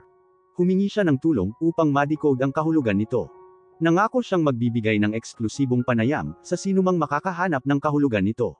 Sa kabilang banda, tinitingnan ni Heejo ang mga larawang kuha noong team building nila. Napuno ng luha ang mga mata niya, dahil sa bawat larawan, tanging sa kanya lamang nakatingin si Baekseon. Naramdaman niya ang matinding pagmamahal nito para sa kanya. Hindi nagtagal, nakakuha ng tip ang assistant. Ayon sa informant, ang taong iyon ay buhay pa. Napansin ng assistant na kakaiba ang tip, at na-trace ang tawag, na nagmula sa isang fishing shop. Mabilis iyong tinungo ni Baekseon. Samantala, isang hindi inaasahang bisita ang dumating sa fishing shop. Habang nasa daan, naalala ni Baekseon ang nakaraan nila ng may-ari ng shop. Ang may-ari ay ang kanyang ama-amahan na nagpalaki sa kanya. Namumuhay sila ng tahimik. Isang araw, dumating ang isang magarang sasakyan, at sinundo si Baekseon. Pagkatapos noon, hindi na sila muling nagkaroon ng ugnayan. Pagkatapos ay naalala niya ang isang nakakatakot na gabi. Pinipilit ng isang lalaki na lunurin ang isang bata sa tubig. Kinagabihan, nabahala si Heejo dahil hindi pa umuwi ang kanyang asawa. Tumunog ang doorbell. Dumating si Ina, at ipinakita sa kanya ang paternity report. Sinabihan niya si Heejo na hindi pa nito alam ang lahat tungkol kay Baekseon. Ngunit kalmado lang si Heejo at walang pakialam. Sa wakas, ay naintindihan na niya ang ibig sabihin noon ng asawa. Samantala, ng oras na iyon, narating ni Baekseon ang shop, ngunit nasusunog na ito. Nakita niya ang walang malay na ama-amahan sa loob. Sinubukan niyang iligtas ito, ngunit nagkaroon ng isang pagsabog. Mabilis na kumalat ang apoy, at nawalan din ng malay si Baekseon. Hinikayat ni Ina si Heejo na umalis na, dahil ayaw niyang patuloy itong malinlang. Ngunit tumanggi si Heejo, at sinabing kagustuhan nitong manatili sa piling ng asawa. Nabigla si Ina, hindi dahil sa sinabi nito, kundi dahil sa wakas ay nagsasalita na ang kapatid, na labis niyang ikinatuwa. Nagulat din si Heejo nang malaman, na kahit kailan, ay hindi siya kinasuklaman ng kapatid. Tinanong niya kung sino ang nagpadala ng DNA report, ngunit hindi rin alam ng kapatid. Naalala ni Ina, na una niyang nakilala si Baek Seon, noong siya ay 15 taong gulang. Bago iyon, hindi pa niya ito nakita kahit minsan. Napagtanto ni Hee-ju, na ito ang dahilan kung bakit palaging malamig ang pagtrato ng kanyang mga biyenan kay Baek Seon. Itinago nila ang kanilang tunay na anak. Sa kabilang banda, wala pa ring malay si Baek Seon. Nag-aalala na si Hee-ju, kaya humingi na siya ng tulong sa pulisya. Nang tanungin siya kung sino ang nawawala, hindi niya alam ang isasagot, kaya pinutol niya ang tawag. Pinuntahan niya ang mga biyenan, at sinabi sa kanila ang tungkol sa pagkawala ng asawa. Hiniling niya sa mga ito na mag-file ng report. Nagulat si Chairman Baek, na nakakapagsalita siya. Hindi nagpaliwanag si Hee-ju. Sa halip, ay direktang tinanong niya ang mga ito, kung bakit nila itinago ang kanilang tunay na anak, pagkatapos ay kumuha ng kapalit. Galit na itinanggi ito ni Chairman Baek, samantalang tila walang pakialam si Mrs. Baek. Sinabi nito na bilang substitute, ay wala siyang karapatang magtanong. Inamin din nito na totoong pamalit lang din si Baek Seon. Hindi naman nagpatalo si Hee-ju, at sinabing kahit pamalit lang ang asawa, malaki ang halaga nito sa kanila. Maya-maya, pumasok ang butler, at sinabing walang report na may kaugnayan kay Baek Seon. Nang makitang walang balak umalis si Hee-ju, napilitang gumawa ng paraan si Mrs. Baek, para sa paghahanap kay Baek Seon. Nang paalis na si Hee-ju, pinigilan siya ng butler. Ipinahiwatig nito, na ang lalaking may magkaibang kulay na mga mata, ay pagkakakilanlan ng tunay na anak ng mga Baek. Sinabi din nito, na nasubaybayan nito ang paglaki ni Baek Seon. Naaawa siya dito, dahil kahit kailan ay hindi niya ito nakitang ngumiti. Nadurog ang puso ni Hee-ju sa nalaman. Nagilty din siya, dahil halos makipagsabuatan na siya sa kidnapper, laban dito. Nang sandaling iyon, tumawag si Sang-woo, at nagmadali siyang pumunta sa ospital. 2 oras nang nasa kritikal na pangangalaga si Baek Seon. Iniligtas siya ni Sang-woo mula sa sunog. Natunto ni Sang-woo ang may-ari ng fishing shop, mula sa tagapangalaga ng abandonadong mansyon. Nang tanungin niya ito, tungkol sa mga nawawalang bata mula sa ampunan, pinalayas siya ng may-ari. Walang napala si Sang-woo at bigong umalis. Habang pauwi, nakasalubong niya si Baek Seon. Nakaramdam siya ng pagdududa, at bumalik siya para sundan ito. Bago ang pagsabog, nailigtas niya ang dalawa. Maraming tanong sa isip ni Sang-woo. Tinawagan niya si Hee-ju dahil hindi tumitigil sa pagriring ang phone ni Baek Seon. Nagpasalamat si Hee-ju, ngunit humingi siya ng paumanhin dito, at sinabing kailangan niyang ilihim ang ilang bagay. Sa kabutihang palad, ligtas na sa panganib si Baek Seon. Tumulong ang kaibigan nitong reporter, na imbestigahan ang mga nawawalang bata, mula sa ampunan. Tumulong din si Yuri, at sinabi sa reporter, na ang isa sa mga biktima, ay may kakambal. Samantala, nakatanggap naman ng mensahe ang kidnapper, mula sa kanyang master. Tinanong nito kung siya ang nagsimula ng sunog.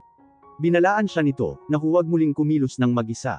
At ito na ang huling beses na lilinisin nito ang kanyang mga kalat. Habang walang malay, napanaginipan ni Baek Seon ang kanyang pagkabata. Nakita niya ang tunay na Baek Seon at ang lolo nito. Ang kanyang ama-amahan ay nagtatrabaho para sa matandang Baek. Ito ang palaging nagdidispatcha ng mga itim na bag na dala-dala nito. Nang gabing iyon, nilunod ng matandang Baek ang kanyang apo sa lawa. Nasaksihan iyon ni Baek Seon, at nakaramdam siya ng matinding takot. Sinabi ng matandang Baek, na ang kanyang apo ay nakagawa ng napakaraming krimen, at kailangang parusahan. Plano nitong ipalit siya sa apo. Mula ng araw na iyon, nawalan na ng ganang mabuhay si Baek Seon. Ngunit dumating si Hee-ju sa buhay niya, at pinasaya siya nito. Unti-unti siyang nagkamalay pagkarinig ng boses ni Hee-ju. Kinawakan niya ng mahigpit ang kamay nito, at hindi binitawan. Ligtas na din ang kanyang ama-amahan, pero hindi pa ito nagkakamalay. Pag-aari ng ama ni Sang-woo ang ospital, kaya nailihim ang sitwasyon ni Baek Seon. Gustong malaman ni Sang-woo, ang koneksyon ni Baek Seon, sa may-ari ng fishing shop. Ipinaliwanag ni Baek Seon, na ang lalaki ang nagpalaki sa kanya. Komplikado ang kanyang nakaraan. Kaya naman, hindi niya gustong malantad ang pagkakakilanlan ni Hee-ju, bilang kanyang asawa, upang mapanatili itong ligtas. Nagpasalamat din siya kay Sang-woo, at humingi ng paumanhin dito, dahil sa kanilang mga hindi pagkakaunawaan. Malungkot man ang puso, ay natuwa na rin si Sang-woo, sa kaalamang may tao na handang protektahan si Hee-ju. Napagtanto ni Baek Seon, na ang kidnapper ang pumatay sa mga ulilang bata, at ito rin ang tunay na anak ng mag-asawang Baek. Hiniling niya kay Sang-woo, na tiyaking magising muli ang kanyang ama-amahan, dahil ito ang pangunahing saksi sa kaso. Maya-maya, nakokonsensyang binasa niya ang mga mensahe ni Hee-ju. Hindi niya ito mahanap, at hindi rin matawagan. Umuwi si Hijo para hanapin ang espesyal na telepono. Hindi niya kayang baliwalain ang mga nangyari. Plano niyang isakripisyo ang sarili para makatulong sa investigasyon ng mga pulis. Ngunit biglang dumating si Baek Seon para pigilan siya. Tumanggi si Hijo na umalis. Gusto niyang protektahan ang asawa. Ngunit matatag na sinabi ni Baek Seon na hanggat nananatili siya sa piling nito, may lakas itong harapin ang lahat ng pagsubok. Sa kabilang banda, nagpa-interview si Chairman Baek para sa nalalapit na halalan. Ipapakita na sana niya ang kanyang husay sa pagluluto nang makatanggap siya ng kahon na naglalaman ng mga bulok na isda. Napagtanto ni Mrs. Baek na ang tunay na anak ang nagpadala nito. Tumakbo siya palabas upang habulin ito. Napadpad siya sa lumang bahay ng matandang Baek. Sa wakas, ay nakita niyang muli ang matagal nang nawawalang anak. Samantala, bumalik sa ospital ang mag-asawa. Tinanong ni Hijo ang asawa kung paano siya nito nasundan. Ipinaliwanag nito na pagkatapos niyang mahulog sa bangin, nag-install ito ng tracker sa kanyang telepono. Gusto rin sana niyang matrack si Baek Seon, ngunit tumanggi ito. Sinabihan siya nito na kung sakaling mawala ito, hindi siya dapat maghanap, dahil ito mismo ang kusang maghahanap sa kanya. Nagyakap sila at mahimbing na nakatulog. Hindi nagtagal, ay nagkamalay na ang kanyang ama-amahan. Nagsisi ito sa pagiging malambot ng puso nito. Noon, nang ibigay ng matandang Baek ang bata, ay nadiskubre niyang buhay pa ito. Nawalan ng alaala ang bata. Nagkaroon din ito ng kakulangan sa pag-iisip. Hindi na atim ng ama-amahan na patayin ito. Ngunit ngayon, tila gusto niyang pagsisihan ang pagliligtas dito. Naunawaan ni Baek Seon ang kanyang mga nagawa. Ngunit hiniling niya dito, na ibunyag kung saan nakatago, ang mga labi ng mga nawawalang bata. Nais niyang ilantad sa lahat, ang mga krimen ng totoong Baek Seon. Samantala, nalaman ni Sang-woo ang sekreto ni Hijo, dahil minsan, ay nakita siya ng isang madre, na kinakantahan ng pampatulog ang isang sanggol sa orphanage. Kalaunan ay nabanggit ito ng madre sa kanya. Nang hingi ng paumanhin si Hijo, ngunit naintindihan naman ito ni Sang-woo. Masaya na raw ito, na marinig ang boses niya. Tungkol naman sa relasyon nila ni Baek Seon, sinabi ni Sang-woo na hindi niya kailangang magpaliwanag. Pero inamin itong nagulat at nag-alala ito noong una. Napagtanto nitong hindi siya itinatago ni Baek Seon, kundi pinuprotektahan. Naalala ni Hijo ang mga sinabi noon ni Baek Seon sa isang pagtitipon. Ang asawa ang kahinaan nito, at ayaw nitong malantad ito sa anumang kapahamakan. Sa wakas ay naintindihan na niya ang ibig nitong sabihin. Pagkalabas ng ospital, bumalik na sa trabaho si Baek Seon. Sa unang pagkakataon, katabi niya si Hijo sa harap ng media. Maayos na nagkatrabaho ang mag-asawa. Maging ang ama ni Hijo na mayroong dimensya, ay naging malinaw ang pag-iisip. Nakaramdam ito ng pagmamalaki sa anak at manugang. Samantala, nakahanap ng impormasyon ang reporter, tungkol sa nakababatang kambal, at sinabi iyon kay Baek Seon. Nang makita niya ang report, kasalukuyan siyang nasa lugar na binanggit ng kanyang ama-amahan, kung saan ito inilibing ang mga bata. Laking gulat niya na ang nakababatang kambal pala, ay ang kanyang pinagkakatiwalaang assistant. Sa unang pagkakataon, hindi sinagot ng assistant ang tawag ni Baek Seon. Sa backseat ng kanyang sasakyan, walang malay na nakahiga si Hijo. Kinabahan si Baek Seon, at tinawagan ang asawa, ngunit hindi ito sumagot. Ginamit ng assistant si Hijo, na bitag para mahuli ang totoong Baek Seon. Nang nakaraang araw, nakita niya ang kasamahan na nagre-report kay Baek Seon. Palihim niyang kinuha ang sticky note, at nalaman niyang ang impormasyon ay tungkol sa isang fishing shop. Pagdating niya roon, narinig niyang kausap ng may-ari, ang kidnapper na kasabwat niya. Napagtanto niyang maling tao ang kanyang pinuntirya. Ang kasabwat niya pala, ang tunay na Baek Seon, at ito ang pumatay sa kanyang kakambal. Minaliit niya ang kakayahan nito at hinampas siya nito. Ipinadala ng kidnapper ang lokasyon nila kay Baek Seon, at sinabihan itong pumuntang mag-isa. Ang lugar ay ang dating tinirhan ni Baek Seon, kasama ang kanyang ama-amahan. Pagdating niya, nakita niya ang isang pamilyar na itim na bag. Nasa loob niyo ng sugatang assistant. Tinanong niya ito kung ano ang ginawa nito kay Hijo. Sinabi sa kanya ng assistant na nasa malapit lang ang kidnapper. Narinig niya ang paalis na sasakyan sa likuran niya. Pilit niya iyong hinabol. Nang sandaling iyon, nagkamalay na si Hijo. Sinabunutan niya ang kidnapper, dahilan upang bumangga ang sasakyan sa malaking bato. Mahigpit na nagyakapan ang mag-asawa, habang sinusuri ang isa't isa. Ngunit umatras ang sasakyan. Buti na lang ay nakaiwas sila. Hinila ni Baek Seon ang lalaki palabas ng sasakyan. Pinagbantaan niya ito, na pagbabayaran nito ang lahat. Sinabi ng lalaki, na ibalik sa kanya ni Baek Seon ang lahat, kasama si Hijo. Hindi na nakapagtimpi pa si Baek Seon at sinuntok ito. Ngunit naglabas ng kutsilyo ang lalaki. Sa huling sandali, sumingit ang assistant, at ito ang napuruhan. Tumawag si Hee-jo ng pulis at ambulansya. Ininsulto pa sila ng kidnapper bago ito tumakas. Maya-maya ay dumating na ang mga pulis. Nailigtas na rin sa panganib ang assistant. Galit na galit ang kidnapper. Isang taon na ang nakalilipas, bumalik ang lahat ng kanyang alaala matapos makita sa balita, ang pagkamatay ng kanyang lolo. Nang hinayang siya na hindi siya mismo ang nakapatay sa matanda. Ngayon, ang tanging sumusuporta sa kanya, ay ang kanyang ina. Maging ang kanyang ama ay gusto siyang idispatcha. Nagpadala pa ito ng mga tao upang sundan ang ina, para matunton siya, ngunit matagumpay pa rin siyang nakatakas. Inakusahan ni Mrs. Baek ang kanyang asawa, sa kawalan nito ng awa sa kanilang anak. Ikinatwira ni Chairman Baek, na ang anak nila ang magdadala sa kanila sa impyerno. Sa galit, isiniwalat ni Mrs. Baek ang isang lihim tungkol sa pagkatao nito.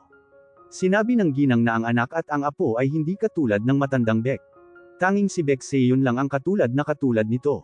Ang totoo, si Baek Seon pala ay anak sa labas ng matandang Baek, at si Chairman Baek ay hindi tunay na anak. Galit na galit si Chairman Baek sa nalaman. Samantala, natagpuan ng pulisya ang 4 na kalansay ng mga bata, sa lugar na itinuro ni Baek Seon. Kinilala sila ni Sang-woo bilang mga nawawalang bata mula sa ampunan. Kinuli na ang assistant at kasalukuyang iniimbestigahan. Nakakita ang pulisya ng mga listening device sa bahay nito, at mga impormasyon tungkol kay Baek Seon. May isang tao pa ang tinatrack nito na malamang ay ang kidnapper na kasabwat nito. Sinabi ni Hee-jo sa kanyang kapatid ang lahat ng nalalaman niya. Biglang naalala ni Ina ang pangyayari noon, nang narinig niyang umiiyak ang bunsong kapatid nila sa kanilang bakuran. Naabutan niyang tumatakas ang batang nagpaiyak sa kapatid. Binaliwala niya lang ang nangyari noong mga panahong iyon. Napagtanto niya ngayon, na maaaring ang batang lalaki, ang tunay na Baek Seon. Di nagtagal, na aksidente silang magkakapatid. Hinala niya ay sinubukang patayin ng pamilya Baek ang kanyang kapatid, dahil nakita nito ang mukha ng batang iyon. Maya-maya lang, dumating ang nanay ni Hee-jo. Pinagalitan nito si Hee-jo dahil sa ginawa nitong gulo. Sinabi pa nito, na mas mabuti pang sa playboy na lang ipinakasal si Hee-jo. Nang marinig ito, naalala ni Ina, na nagtanong din si Baek Seon tungkol dito noon. Pagkatapos ay ito mismo ang nagmungkahing ipalit si Hee-jo na bride. Nakakatiyak na siya ngayon kung sino ang nagpadala sa kanya ng DNA test report. Pag-uwi ni Baek Seon, kinompronta ni Hee-jo ang asawa. Minsan na nitong sinabi, na gusto siya nito noon pa, kaya maaaring ito talaga ang nagpadala ng DNA test report kay Ina. Masaya si Hee-jo na malaman, na hindi siya isang substitute lang, kundi, siya ang tunay nitong gustong pakasalan.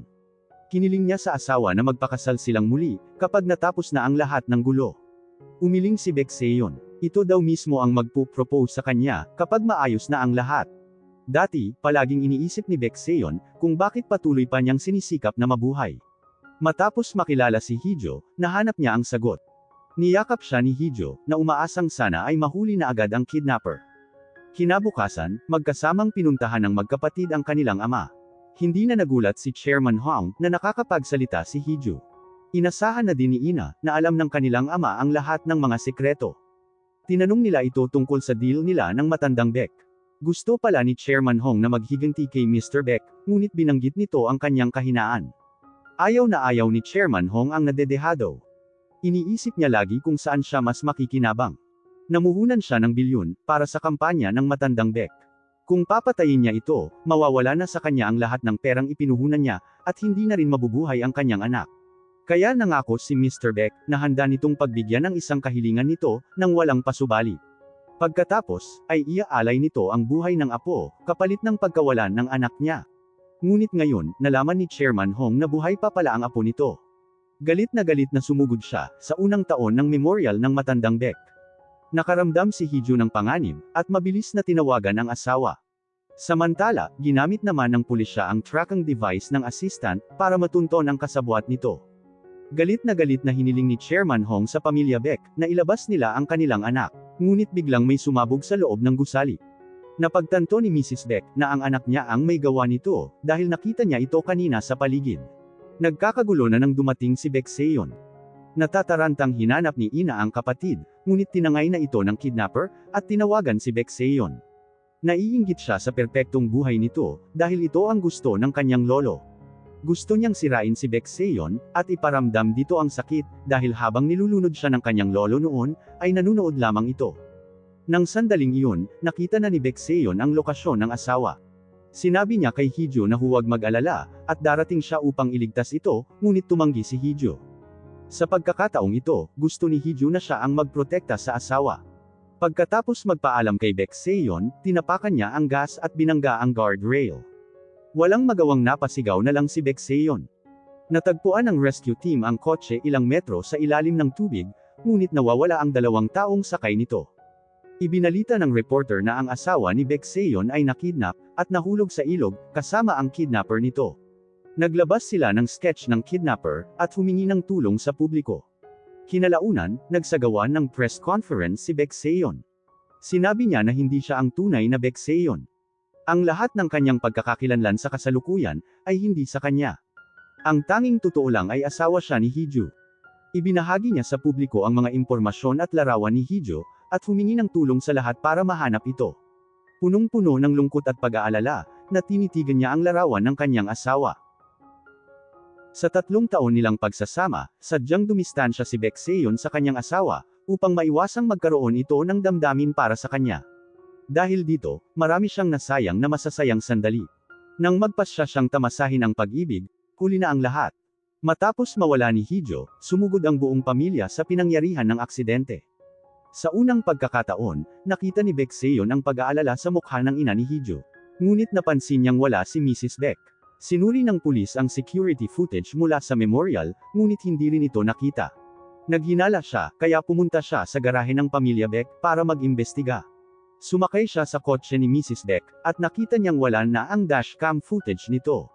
Lalong lumakas ang hinala niyang may kinalaman ito. Tinawagan niya ang pulis para hilinging arestuhin ang ginang. Maya-maya, nagpakita si Mrs. Baek. Tinuya niya ito, at sinabing hindi man lang ito umiyak para sa nawawala nitong anak. Sumagot ang ginang, na matapos mawala ng kanyang anak sa loob ng 20 taon, sa tuwing may natatagpo ang labi, palagi siyang nagmamadaling puntahan para kilalanin kung ang anak ito. Dahil dito, matagal nang natuyo ang kanyang mga luha. Ngayon, gusto niyang maramdaman din ni Baekseon, ang parehong sakit ng mawala ng mahal sa buhay. Kinabukasan, tumulong sa search operation ang mga katrabaho ni Heejo. Sinabi ng pulis kay Baekseon, na maliit na ang posibilidad na buhay pa si Heejo, ngunit tumanggi siyang maniwala, hanggat hindi niya nakikita ang labi nito. Hindi rin naaprubahan ang kahilingan niyang damputin si Mrs. Baek, dahil sa kakulangan ng matibay na ebidensya. Nanatili siyang determinado, at nagpas siyang ilabas na ang ebidensyang matagal na niyang iniingatan. Samantala, nagsagawa ng press conference si Chairman Baek, para kontrolin ang opinyon ng publiko. Di nagtagal, dumating ang mga pulis na may dalang warrant of arrest, para kay Mrs. Baek. Sa kabilang banda, paulit-ulit na tinatawagan ni Mrs. Hong, ang numero ng kanyang anak. Nagsisisi siya at nanghihinayang sa mga nagawa sa anak. Ang gusto lang naman niya, ay makasal si Heejo sa isang mayamang lalaki, para makatakas ito sa hirap. Ngunit hindi niya akalaing lubhang magdurusa ang anak, at tuluyang mawawala ang mga ngiti nito. Katulad niya, labis na sakit din ang nararamdaman ni Ina. Pinuntahan niya ang ama at sinisi ito, dahil wala itong ginagawang paraan para mahanap ang kapatid. Maya-maya, nagmamadaling lumapit si Mrs. Hong, para ibalitang inaresto si Mrs. Baek sa kasong murder. Nag-aalala siya na baka pinatay nito si Heejo. Sa panahon ng interogasyon, sinabi ni Mrs. Baek na hindi niya pinatay si Heejo. Binantaan pa niya ang mga opisyal, at sinabihan silang maghanda ng matanggal sa trabaho. Ngunit nagulat siya, nang ipinakita sa kanya ng investigador ang isang video recording. Makikita sa video, kung paano niya pinatay ang matandang Baek. Sinabi sa kanya ni Baekseon, na ang singsing ng matandang Baek ay may kamera, kaya nakuhanan nito ang lahat ng pangyayari. Matagal na rin niyang alam, na anak siya sa labas ng matandang Baek. Inilihim niya ang lahat ng nalalaman, para makakalap ng ebidensya, para mapabagsak at mapigilan ang kasamaan ng pamilyang Baek. Tinanong siya ni Mrs. Baek, kung bakit tila siguradong sigurado siya, na buhay pa si Heejo. Nahulaan na kasi niya, na plano nitong itago si Heejo sa loob ng maraming taon.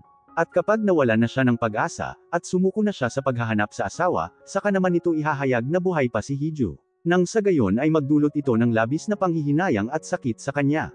Samantala, nakita ng investigador sa phone ni Mrs. Baek, ang CCTV footage kung saan nakakulong si Heejo. Nahulaan din ni Heejo ang plano ng kanyang biyenan, at piniling patayin sa gutom ang sarili, dahil ayaw niyang maging kasangkapan nito sa paghihiganti nito kay Baekseon. Sa katabing kwarto, nakakulong din ang kidnapper, ang tunay na anak ni Mrs. Beck. Alam niyang ang ina ang muling nagkulong sa kanya, kaya nagwala siya, at pilit pinapabuksan ang pinto. Kahit masakit para kay Mrs. Beck, ito lang ang tanging paraan para maprotektahan niya ang kanyang anak. Sa kabilang banda, nagmamadaling tinungo ng mga pulis, ang lugar kung saan nakakulong si Hee-jo. Iyon ang mansyon kung saan nakatira noon, ang matandang Beck. Samantala, nag-aalala ang butler. Sinunod niya ang utos ni Mrs. Beck, na kunin ang 2 pasahero ng sasakyan, at palabasing nahulog ito sa dagat. Binilinan din siya ng ginang, na kung sakaling may mangyari dito, ay kailangan niyang protektahan ang anak nito, at iligpit si Hee-jo. Ngunit hindi niya maatim na saktan si Hee-jo, kaya pinatakas niya ito. Pagkatapos, ay inilock ang katabing silid, para tuluyan ng ikulong ang totoong Beck Seon. Pero biglang dumating si Chairman Beck, na may dalang baril. Nang inaresto si Mrs. Beck, napansin niya ang palitan ng tingin ng asawa at ng butler, kaya pinasundan niya ito. Pinabuksan niya dito ang pinto, at sinabing siya na ang bahala sa anak. Ngunit sa huli, hindi niya ito nagawa, dahil naagaw ng anak ang baril. Samantala, sa pagtakas ni Hee-jo, nahulog siya sa isang burol, at nawalan ng malay. Isang putok ng baril ang gumising sa kanya. Pasipol-sipol ang kidnapper, habang hinahanap siya. Napansin niya ang paparating na sasakyan, at mabilis na hinarang ito para humingi ng tulong. Sa kabutihang palad, si Beck Seon ang driver. Dumating ang mga pulis at nagsimulang halughugin ang paligid. Inakala nilang magtatago ang kidnapper, ngunit hinarang pa nito ang sasakyan. Sinabihan ni Beck Seon ang asawa, na manatili sa kotse. Lumabas siyang mag-isa para harapin ang lalaki. Sa di kalayuan, maririnig ang papalapit na sirena ng pulis. Hindi tumakas ang lalaki, bagkus ay may ibinulong kay Beck Seon. Labis siyang naapektuhan sa sinabi nito, at malungkot na tumingin sa asawa. Halo-halong emosyon ang nararamdaman niya.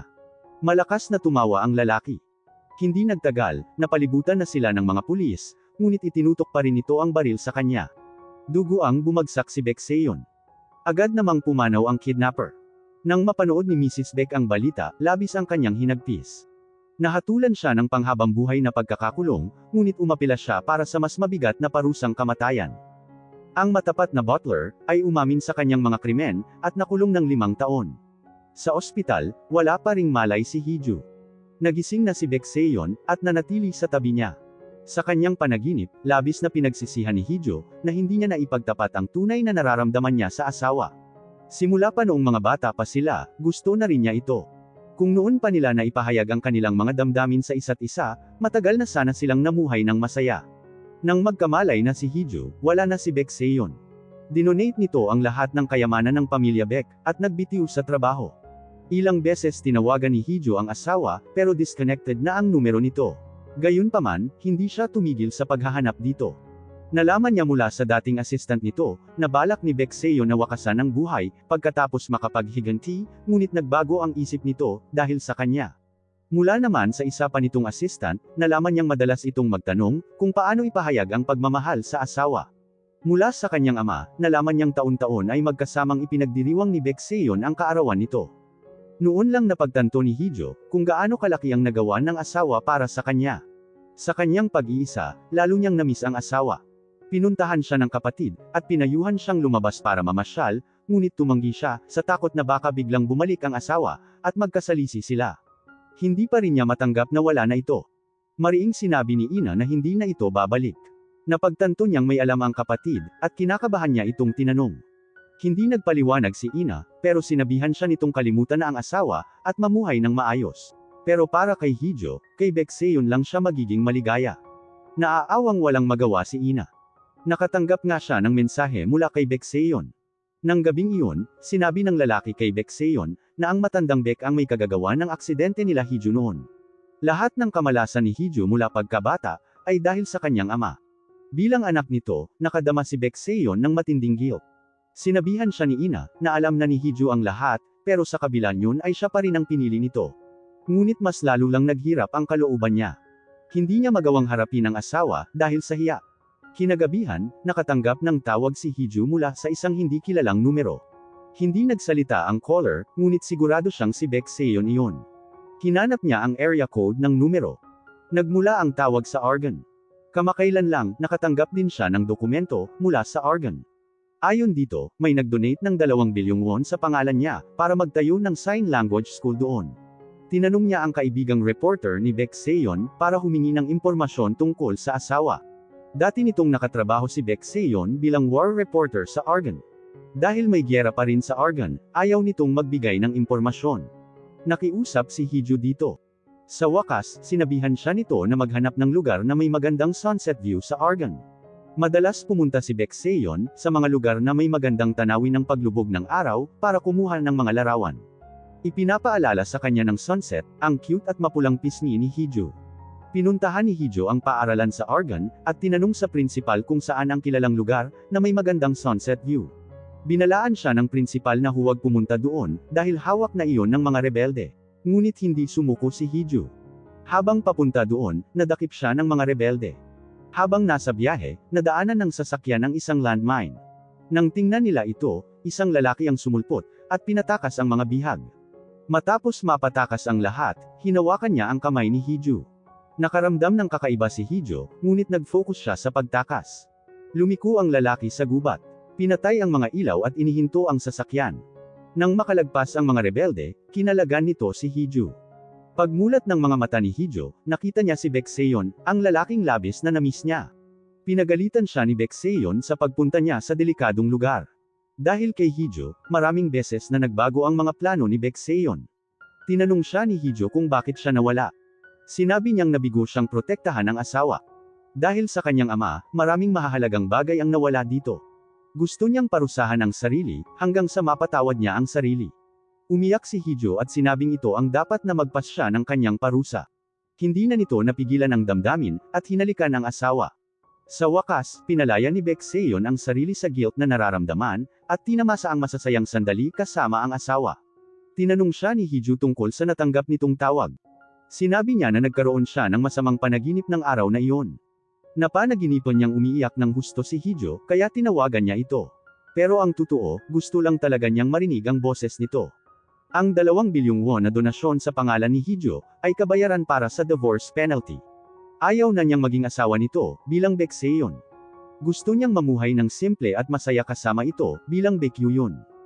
Nagalit ang ina ni Hee-ju sa kanilang lihim na kasal, ngunit sa wakas, ay nakita na nitong ngumiti ang kanyang anak. Hinawakan nito ang kamay ni Hee-ju, at sinabi na basta masaya siya, iyon lang ang mahalaga. Pagkatapos, ay buong pusong humingi ng tawad si ina sa kanya. Isa rin kasi ito sa naging dahilan sa paghihirap niya. Matagal na nitong gustong ayusin ang relasyon nilang magkapatid. Hiniling ni Hee-ju na kalimutan na nila ang nakaraan, at maging masaya na magkasama. Dinalaw ni Baek Yoo-yun ang kanyang ama-amahan. Nakaya na niyang kainin ang isda, na inaayawan niyang kainin noong bata pa siya, at piniling pakawalan ang kanyang masakit na nakaraan. Kinalaunan, bumalik si Hee-ju sa kanyang trabaho sa broadcast station, bilang sign language interpreter. Si Baek Yoo-yun naman ay naging negotiation expert sa foreign ministry, kasama ang kanyang assistant, na nanatili sa kanyang tabi. Ngayon ay tahimik at masaya nang namumuhay, bilang isang ordinaryong mag-asawa, sina Baek Yoo-yun at Hee-ju. Wala na ang sakit ng kahapon, at mga lihim sa pagitan nilang dalawa.